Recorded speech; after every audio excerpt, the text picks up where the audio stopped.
మీకెప్పుడైనా ఇలా అనిపించిందా? మన దగ్గర ఓటు వేయడానికి ఓటు హక్కు ఉంది, కానీ మంచి లీడర్ని చూజ్ చేసుకునే ఆప్షన్ లేదు. ఇప్పుడు మీరు అనుకోవచ్చు, అదేంటి బ్రదర్, మన దేశంలో వందల రాజకీయ పార్టీలు ఉన్నాయి, వేల మంది లీడర్లు ఉన్నారు, అలాంటప్పుడు ఆప్షన్ లేకపోవడం ఏంటి అని. కానీ నిజంగానే మనకు ఆప్షన్ లేదు. ఎలాగో ఎక్స్ప్లెయిన్ చేస్తానో జాగ్రత్తగా వినండి. నిజమే, మన దేశంలో అనేక రాజకీయ పార్టీలు ఉన్నాయి, కానీ ఆల్మోస్ట్ అన్నీ సేమ్గా పనిచేస్తాయి. తెలుగులో ఒక సామెత ఉంది, దొంగలు దొంగలు కలిసి ఊర్లు పంచుకున్నారు అని. ప్రజెంట్ మన దేశంలో ఉన్న అన్ని రాజకీయ పార్టీలు అలాగే కలిసి దేశాన్ని పంచుకుంటున్నాయి, దోచుకుంటున్నాయి. మనందరం అనుకుంటాం BJP right wing party and Congress left wing party అని. కానీ కాదు. ఈ రెండు పార్టీలను మీరు క్లియర్గా గమనిస్తే రెండు ఎక్స్ట్రీమ్ లెఫ్ట్ వింగ్ పార్టీలే. ఎందుకంటే ఈ రెండు పార్టీలు ప్రజలకు ఫ్రీ స్పీచ్ లేకుండా చేయాలి అనుకుంటున్నాయి. రెండు పార్టీలు ఓటు బ్యాంక్ రాజకీయాలు చేస్తాయి.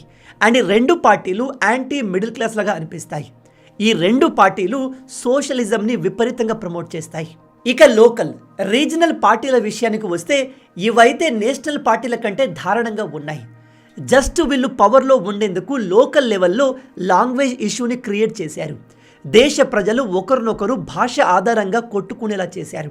నేషనల్ లెవెల్లో ఏదో ఒక పార్టీని చూజ్ చేసుకోవాలి అంటే మనకు రెండు ఆప్షన్లు ఉన్నాయి. ఒకటి బీజేపీ, రెండు కాంగ్రెస్. ఈ రెండు తప్ప మనకు మూడో ఆప్షన్ లేదు. అండ్ కొత్త పార్టీ క్రియేట్ అయ్యే అవకాశాలు కూడా క్లియర్గా కనిపించట్లేదు. అందుకే నాకు అనిపించేది ఏమిటంటే మన దేశానికి మూడవ నేషనల్ పార్టీ అవసరం ఇప్పుడు ఉంది. అయితే ఈ కొత్త పార్టీ వాల్యూస్ అండ్ ప్రిన్సిపల్స్ ఏ విధంగా ఉండాలి? ప్రజెంట్ దేశానికి ఒక లిబర్టేరియన్ పార్టీ అవసరం ఉందా? అంటే వ్యక్తుల జీవితాల్లో జోక్యం చేసుకొని పార్టీ. ఎలాంటి పార్టీ వస్తే దేశం బాగుపడుతుంది? ఈ విషయాల్ని మనం ఈ వీడియోలో డీటెయిల్గా డిస్కస్ చేద్దాం.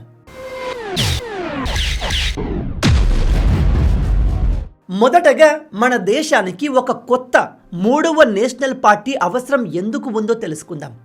నాకు తెలిసి ఈ విషయం నేను మీకు ఎక్స్ప్లెయిన్ చేయాల్సిన అవసరం లేదు అనుకుంటున్నాను. ఎందుకంటే ఓటు వేసే ప్రతి ఒక్క వ్యక్తి మైండ్లో ఈ ఆలోచన వచ్చే ఉంటుంది. ప్రజెంట్ ఉన్న ఈ పార్టీలు, రాజకీయ నాయకులంతా దొంగలు, ప్రజల సొమ్మును దోచుకుంటున్నారు. వీళ్లకు ఓటు వేసే బదులు నోటా చేసుకోవడం బెటర్ అని మీరు ఏదో ఒక సమయంలో ఆలోచించే ఉంటారు.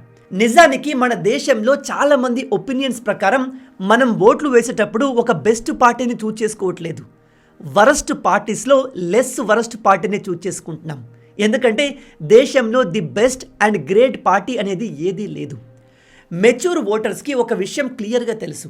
అదేంటంటే మనం ఎవరికి ఓటు వేసినా, ఏ లీడర్ని ఎన్నుకున్నా కొత్తగా మార్పులు చేసేదేమీ లేదు. మన జీవితాలు పెద్దగా ఏమీ మారిపోవు. అన్ని పార్టీలు మీకు అది ఇస్తాం, ఇది ఇస్తామని పెద్ద పెద్ద ప్రామిసులు చేస్తాయి.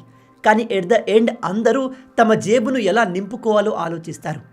అండ్ మీరు గమనించండి, బయట ఎక్కువగా పనులు, అది రోడ్ల గురించి కావచ్చు, డ్రైనేజ్ పనులు కావచ్చు, డ్రింకింగ్ వాటర్ పనులు కావచ్చు, ఇవన్నీ ఎక్కువగా ఎలక్షన్స్ రాబోయే ముందు మాత్రమే జరుగుతాయి. ఎందుకంటే ప్రజలు వాటిని చూసి మాత్రమే ఓట్లు వేస్తారు.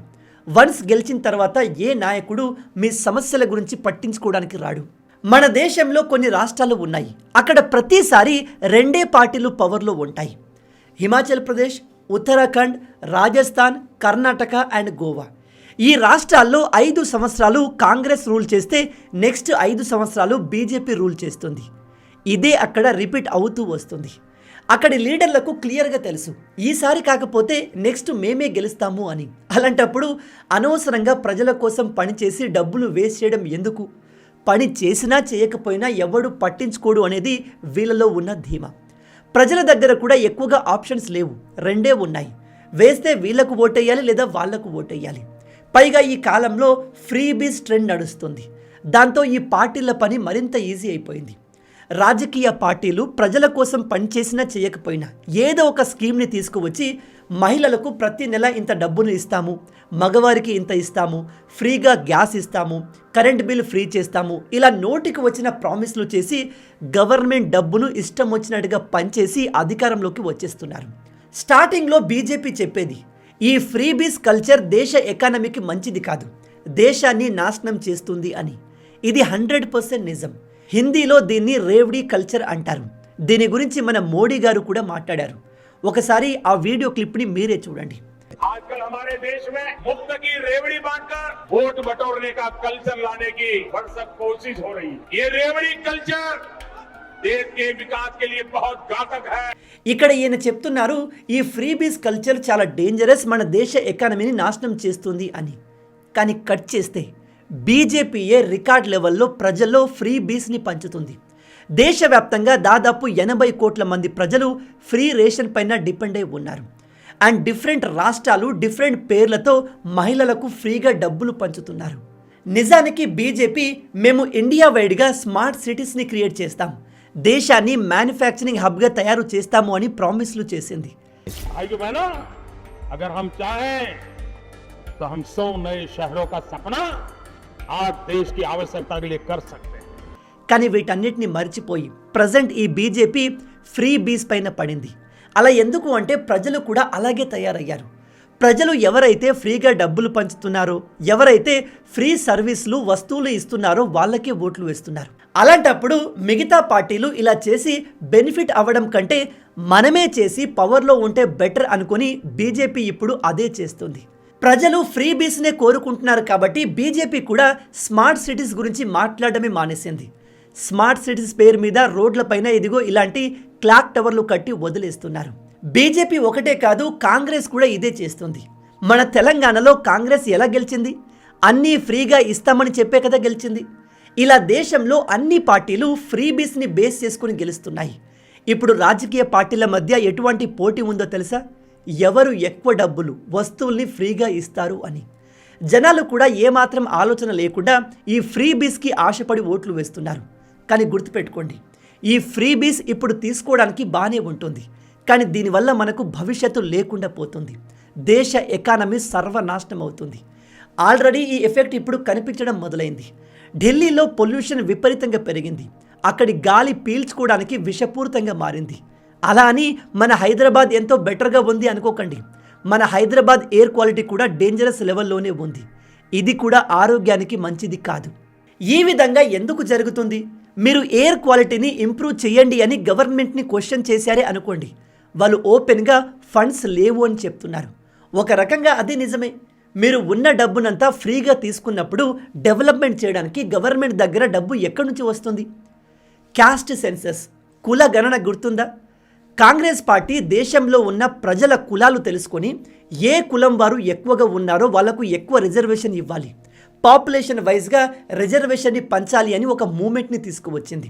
దీన్ని చూసి బీజేపీ ఇలా చేయడం కరెక్ట్ కాదు, దీనివల్ల ప్రజలు డివైడ్ అయిపోతారు, దేశాన్ని కులాలుగా మతాలుగా కాంగ్రెస్ డివైడ్ చేస్తుంది అని చెప్పింది. అది 100% నిజం కూడా. కానీ చివరికి ఏమైంది? ప్రజలంతా క్యాస్ట్ సెన్సస్ జరిగితే బాగుండు అనే ఫీలింగ్లో ఉన్నారు. ప్రజలు దీన్ని కోరుకుంటున్నారు అని గ్రహించి ఏకంగా బీజేపీయే మేమే ఈ క్యాస్ట్ సెన్సస్ జరిపిస్తాము అని డిసైడ్ అయ్యింది. అంటే ఇప్పుడు బీజేపీయే ప్రజల్ని వాళ్ళ కులాలు మతాలు అడిగి డివైడ్ చేయబోతుంది. బీజేపీ చేయకపోతే నెక్స్ట్ కాంగ్రెస్ ఖచ్చితంగా ఇదే పని చేస్తుంది. అంతేకాదు, రిజర్వేషన్కి అగెన్స్ట్గా మాట్లాడిన బీజేపీ ఇప్పుడు ప్రజల నాడి తెలుసుకొని డిఫరెంట్ స్టేట్లో ఉన్న బీజేపీ గవర్నమెంట్లు సుప్రీంకోర్టుకు వెళ్ళి రిజర్వేషన్ లిమిట్ని 50% కంటే పెంచాలి అని డిమాండ్ చేస్తున్నాయి. గుర్తుపెట్టుకోండి, రిజర్వేషన్ వల్ల కొంతమంది కొన్ని వర్గాల ప్రజలు కొన్ని కమ్యూనిటీస్ బాగుపడతాయి కావచ్చు, కానీ ఓవరాల్గా దేశాన్ని చూసుకుంటే రిజర్వేషన్ కారణంగా దేశం వెనకపడుతుందే కానీ అభివృద్ధి చెందదు. ఇది మీలో చాలామందికి నచ్చకపోవచ్చు, కానీ ఇదే నిజం. చాలామంది బీజేపీ సపోర్టర్లు ఏమని చెప్తారో తెలుసా? ఈ కాంగ్రెస్ ఎప్పుడూ ఫ్రీబీస్ గురించి మాట్లాడుతుంది, రిజర్వేషన్ గురించి మాట్లాడుతుంది, వీళ్ళు సోషలిస్ట్ ఐడియాలజీ కలిగిన వాళ్ళు, వీళ్ళతో దేశం అభివృద్ధి చెందదు. అదే బీజేపీ విషయానికి వస్తే బీజేపీ ఒక ప్రో బిజినెస్ పార్టీ, దేశంలో బిజినెస్ని డెవలప్ చేయడానికి పనిచేస్తుంది, దేశాన్ని అభివృద్ధి చేయడానికి పనిచేస్తుంది అంటారు. కానీ రియాలిటీ చెక్ చేస్తే ఇప్పటి వరకు బీజేపీ ఇచ్చినన్ని ఫ్రీబీస్లు వేరే ఏ పార్టీ ఇవ్వలేదు. ఫ్రీబీస్ విషయంలో ప్రజలకు విచ్చలవిడిగా డబ్బులు పంచడంలో బీజేపీయే టాప్లో ఉంది. ఎకనామిస్ట్ అండ్ ఫోర్మోర్ కమ్యూనికేషన్ మినిస్టర్ అయిన అరుణ్ గారు బీజేపీ గురించి ఒక మాట చెప్పారు. అదేంటో తెలుసా?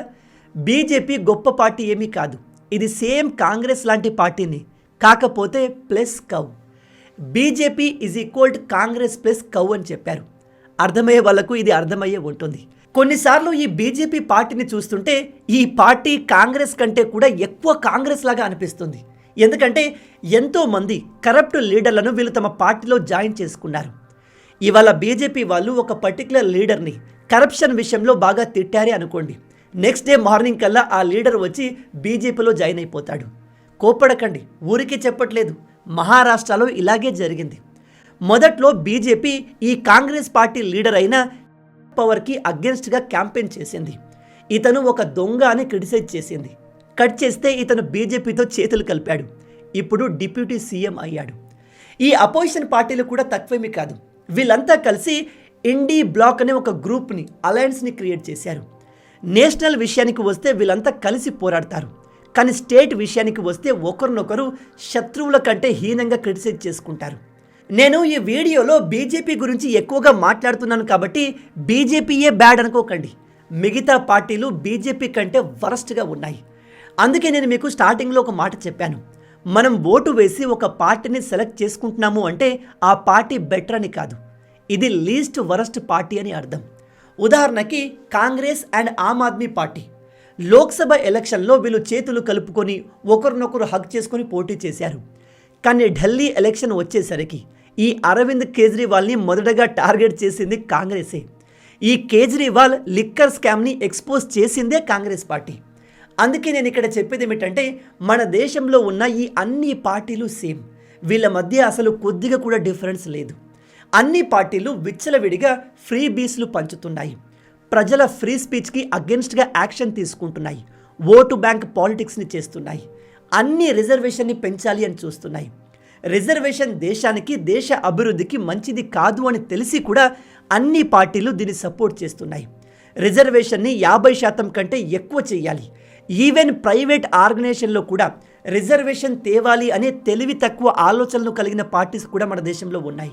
అందుకే నేను మీకు స్టార్టింగ్లో చెప్పాను, ఇప్పుడు చెప్తున్నాను, మనకు ఓటు వేసే హక్కు ఉంది, కానీ మంచి పార్టీని, మంచి లీడర్ని ఎన్నుకునే ఆప్షన్ లేదు.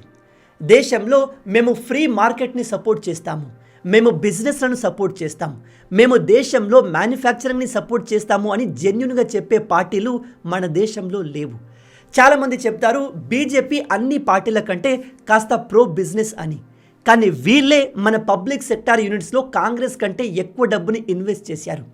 చాలా ఇండస్ట్రీలో వీళ్ళు మోనోపాలీని సపోర్ట్ చేశారు. ఎక్కడ చూసినా కేవలం అంబానీ, అదానీ పేర్లు మాత్రమే వినబడుతున్నాయి. మిగతా చిన్న వ్యాపారస్తులు, మీడియం బిజినెస్లను కూడా ప్రమోట్ చేస్తే బాగుంటుంది. ఇక కాంగ్రెస్ విషయానికి వస్తే వీళ్ళైతే మరీ వరస్ట్. చాలామంది కాంగ్రెస్ని వాళ్ళు చేసే ఓటు బ్యాంక్ పాలిటిక్స్ని చూసి ఇది ఒక న్యూ ముస్లిం లీగ్ పార్టీ అంటూ ట్రోల్ చేస్తున్నారు. కాంగ్రెస్ ఎంత వరస్ట్ పార్టీ అంటే ఒక చిన్న ఎగ్జాంపుల్ చెప్తాను, జాగ్రత్తగా వినండి. వీళ్ళు స్వయంగా తమ మేనిఫెస్టోలో రైతుల కోసం బీజేపీ తెచ్చిన ఫామ్ లాస్ని తెస్తాము అని చెప్పారు. కానీ సేమ్ ఇవే ఫామ్ లాస్ని బీజేపీ తీసుకొచ్చేసరికి వాటికి అగెన్స్ట్గా పోరాటం చేశారు, రైతుల్ని రెచ్చగొట్టారు. అసలు ఇందులో కొద్దిగైనా సెన్స్ ఉందా? మీరు చేస్తాము అనుకున్న పనిని బీజేపీ చేసినప్పుడు సంతోషపడాలి, కానీ ప్రజల్ని దానికి అగెన్స్ట్గా రెచ్చగొట్టడం ఎంతవరకు కరెక్ట్?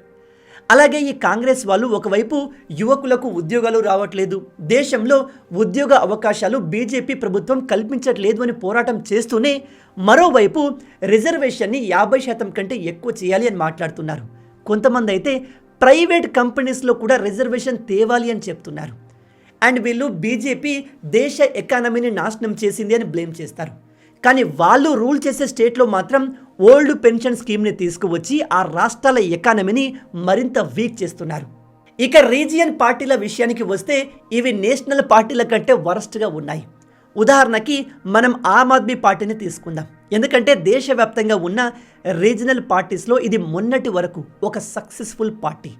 వీళ్ళు కొన్ని సంవత్సరాల వరకు మేము కేవలం ఢిల్లీకి చెందిన పార్టీ మాత్రమే అని చెప్పుకున్నారు. తర్వాత పంజాబ్లో పవర్లోకి వచ్చేసరికి జాతీయ పార్టీగా మార్చుకున్నారు. చాలా రాష్ట్రాల్లో వీళ్ళు పోటీ చేసి కొన్ని సీట్లు కూడా గెలిచారు. కానీ అతిపెద్ద కామెడీ ఏమిటంటే ఈ ఆమ్ ఆద్మీ పార్టీ యాంటీ కరప్షన్ పార్టీగా ఒక మూమెంట్ని క్రియేట్ చేస్తూ ప్రజల్లోకి వచ్చి పవర్ని సంపాదించుకుంది. కానీ చివరికి ఈ పార్టీయే ఒక అతిపెద్ద అవినీతి పార్టీగా మారింది. చిన్న నుంచి పార్టీలో ఉన్న పెద్ద పెద్ద లీడర్ల వరకు అందరూ కరప్షన్ చేసి జైలు పాలయ్యారు. ఈవెన్ ఆ పార్టీని స్థాపించిన అరవింద్ కేజ్రీవాల్ కూడా లిక్కర్ స్కామ్ చేసి జైలు పాలయ్యాడు. ఈ ఆమ్ ఆద్మీ పార్టీ లీడర్లు ఎంత ఓవర్ యాక్షన్ చేసేవారు అంటే, ఒకసారి వీళ్ళ లీడర్ని అయోధ్యలో రామ మందిరం కట్టాలి, అలాగే బాబ్రీ మసీద్ కట్టాలి అని చెప్తున్నారు. దానిపైన మీ ఆలోచన ఏంటి అని అడిగితే వీడు ఏం చెప్తాడో తెలుసా? राम मंदिर एक बड़ा मुद्दा है, चुनाव के पहले बन जाएगा, बनेगा, या क्या स्टैंड है आपका उस पर? मेरा स्टैंड है कि राम मंदिर और मस्जिद दोनों वालों से पूछ लो, और अगर दोनों की सहमति हो तो वहाँ एक अच्छी यूनिवर्सिटी बनवा लो. అక్కడ హిందూ గుడిని కట్టకూడదు, మసీదును కూడా కట్టకూడదు. రెండు మతాల వారిని అడిగి అక్కడ ఏదైనా ఒక కాలేజ్, స్కూల్, యూనివర్సిటీ కట్టండి అని చెప్తున్నాడు. వింటుంటే ఎంత గొప్పగా మాట్లాడాడు అనిపిస్తుంది కదా. కానీ కట్ చేస్తే ఇతను ఢిల్లీ ఎడ్యుకేషన్ మినిస్ట్రీలో అవినీతి చేసి, అలాగే లిక్కర్ స్కామ్ చేసి జైలు పాలయ్యాడు. ఢిల్లీకి సీఎంగా అరవింద్ కేజ్రీవాల్ దాదాపు 10 సంవత్సరాలు ఉన్నాడు. ఈ పదవి కాలంలో ఈయన ఎప్పుడు కూడా ఎంతగానో పొల్యూట్ అయిన యమునా నదిని క్లీన్ చేయడానికి ట్రై చేయలేదు. అలాగే ఢిల్లీలో పెరుగుతున్న ఎయిర్ పొల్యూషన్ని కూడా పెద్దగా పట్టించుకోలేదు. ఇప్పుడు ఈ పార్టీ అపోజిషన్లోకి మారేసరికి పవర్లో ఉన్న బీజేపీ గవర్నమెంట్ని, అది కూడా రీసెంట్గా సంవత్సరం కింద పవర్లో వచ్చిన బీజేపీ పార్టీని, ఢిల్లీలో పొల్యూషన్ ఘోరంగా పెరుగుతుంది, దానికి మీరు ఏం చేస్తున్నారు అంటూ క్వశ్చన్ చేస్తుంది. క్వశ్చన్ చేయకూడదని నేను చెప్పట్లేదు, కానీ లాస్ట్ 10 సంవత్సరాల్లో నువ్వు ఏం పీకావని ఇప్పుడు వీళ్ళను క్వశ్చన్ చేస్తున్నావు? అట్లీస్ట్ వీళ్లకు ఏదైనా చేయడానికి టైం ఇవ్వండి కదా. ఉత్తరప్రదేశ్, బీహార్ లాంటి రాష్ట్రాల్లో కుల రాజకీయాలు తప్ప అక్కడ అభివృద్ధికి సంబంధించిన మాటలు ఉండవు. అక్కడ ప్రజలు ఎంత వరస్ట్గా ఉంటారు అంటే, వాళ్ళు తమ కులం నాయకుడికి మాత్రమే ఓట్లు వేస్తారు, వాడు అభివృద్ధి చేసినా చేయకుండా. ఇప్పుడిప్పుడే యూపీలో యోగి గారు వచ్చిన తర్వాత మార్పులు కనిపిస్తున్నాయి, కానీ ఇంకా యూపీలో చేయాల్సిన పని చాలా ఉంది. సడన్గా యోగి గారు పదవి నుంచి తప్పుకున్నారే అనుకోండి, ఉత్తరప్రదేశ్ మళ్ళీ ఒకప్పటి జంగిల్ రాజ్, గూండాల రాజ్యంగా మారుతుంది. ఇక మన సౌత్ విషయానికి వస్తే, మన తెలంగాణలో నేషనల్ పార్టీయే పవర్లో ఉంది. ఆంధ్రప్రదేశ్, తమిళనాడు, కర్ణాటక రాష్ట్రాన్ని చూసుకుంటే అక్కడ ఉన్న పార్టీలు ఇండైరెక్ట్గా బీజేపీ, కాంగ్రెస్గా డివైడ్ అయి ఉన్నాయి, కూటమిలు ఏర్పడి ఉంటాయి. ఓవరాల్గా నేషనల్ వైజ్గా చూసుకుంటే మనకు 2 ఆప్షన్స్ ఉన్నాయి, ఒకటి బీజేపీ, 2 కాంగ్రెస్. కానీ మీకు తెలుసా, ఈ 2 కాకుండా ఒకప్పుడు 3వ పార్టీ కూడా ఉండేది, ఒక పవర్ఫుల్ పార్టీ ఉండేది. ఆ పార్టీ ఈ కాంగ్రెస్ అండ్ బీజేపీకి కంప్లీట్ డిఫరెంట్గా ఉండేది. అన్ని పార్టీలకు గట్టి పోటీని ఇచ్చేది. అదే స్వతంత్రతా పార్టీ. ఇది మన భారత్లో ఏర్పడిన మొదటి అండ్ చివరి లిబర్టేరియన్ పార్టీ. మీరు సి రాజగోపాల్చారి గారి పేరు విన్నారా? ఈయన మన ఇండియా చివరి గవర్నర్ జనరల్. ఈయన ఒరిజినల్గా కాంగ్రెస్ పార్టీ లీడరే, కానీ నెహ్రూ గారు తెస్తున్న సోషలిస్ట్ పాలసీని చూసి ఇలా అయితే కుదరదు, దేశానికి ఒక కొత్త పార్టీ అవసరం ఉందని గ్రహించి రాజగోపాల్చారి గారు, మీను మాసాని అండ్ ఎన్జి రంగా గారు కలిసి 1959లో స్వతంత్రతా పార్టీని ఏర్పాటు చేశారు. ఇందులో జయపూర్ మహారాణి అయిన గాయత్రి దేవి గారు కూడా ఉండేవారు. ఈ పార్టీ యొక్క ఫండమెంటల్ ప్రిన్సిపల్స్ ఏమిటంటే, maximum freedom for the individual, minimum interference by state. అంటే ప్రజల వ్యక్తిగత జీవితానికి ఫుల్ ఫ్రీడమ్ ఉంటుంది, ప్రజల జీవితాల్లో ఇంటర్ఫియర్ అయ్యే అధికారం ప్రభుత్వాలకు ఉండదు. వీళ్ళు మార్కెట్ బేస్ ఎకానమీకి ఫేవర్గా ఉండేవారు. వీళ్ళ ప్రకారం బిజినెస్లో, ప్రైవేట్ బిజినెస్లో గవర్నమెంట్ ఇన్వాల్వ్మెంట్ ఎక్కువగా ఉండకూడదు. వీళ్ళు మన దేశంలో ఇండస్ట్రియలైజేషన్ త్వరగా తీసుకురావాలి, దేశానికి అది చాలా అవసరమని నమ్మేవారు. కొత్తగా వ్యాపారం స్టార్ట్ చేస్తాము, బిజినెస్ చేస్తాము అనే ఇండివిజువల్స్కి గవర్నమెంట్ ఎక్కువగా హెల్ప్ చేయాలి అని నమ్మేవారు. అలాగే దేశంలో ఫుడ్ ప్రొడక్షన్ని పెంచాల్సిన అవసరం ఉంది అని గ్రహించి రైతులకు ఫుల్ ల్యాండ్ రైట్స్ని ఇవ్వాలి అనే ఆలోచన కలిగిన వాళ్ళు. అలాగే ఎడ్యుకేషన్ విషయంలో వీళ్ళ ఆలోచనలు డిఫరెంట్గా ఉండేవి. పేరెంట్స్ తమ పిల్లలకు ఎటువంటి ఎడ్యుకేషన్ ఇవ్వాలి అనేది వాళ్ళే డిసైడ్ చేసుకోవచ్చు, అంతేకాని బయట ప్రభుత్వ స్కూల్స్, ప్రైవేట్ స్కూల్స్లో ఉన్న ఫిక్స్డ్ ఎడ్యుకేషన్ని ఫాలో అవ్వాల్సిన అవసరం లేదు అని వీళ్ళు నమ్మేవారు. వెరీ ఇంపార్టెంట్, ఫారెన్ పాలసీ విషయంలో వీళ్ళు నమ్మేది ఏమిటంటే, ఇండియా మేము మధ్యలో ఉంటాము, న్యూట్రల్గా ఉంటాము అని చెప్పే బదులు రష్యాను వదిలేసి అమెరికాకు ఫుల్ సపోర్ట్ ఇస్తే బెటర్, అప్పుడు మనం ఒక సైడ్ని చూస్ చేసుకొని వేగంగా డెవలప్ అవ్వచ్చు అనేది వీళ్ళ ఆలోచన. ఇది నిజం కూడా.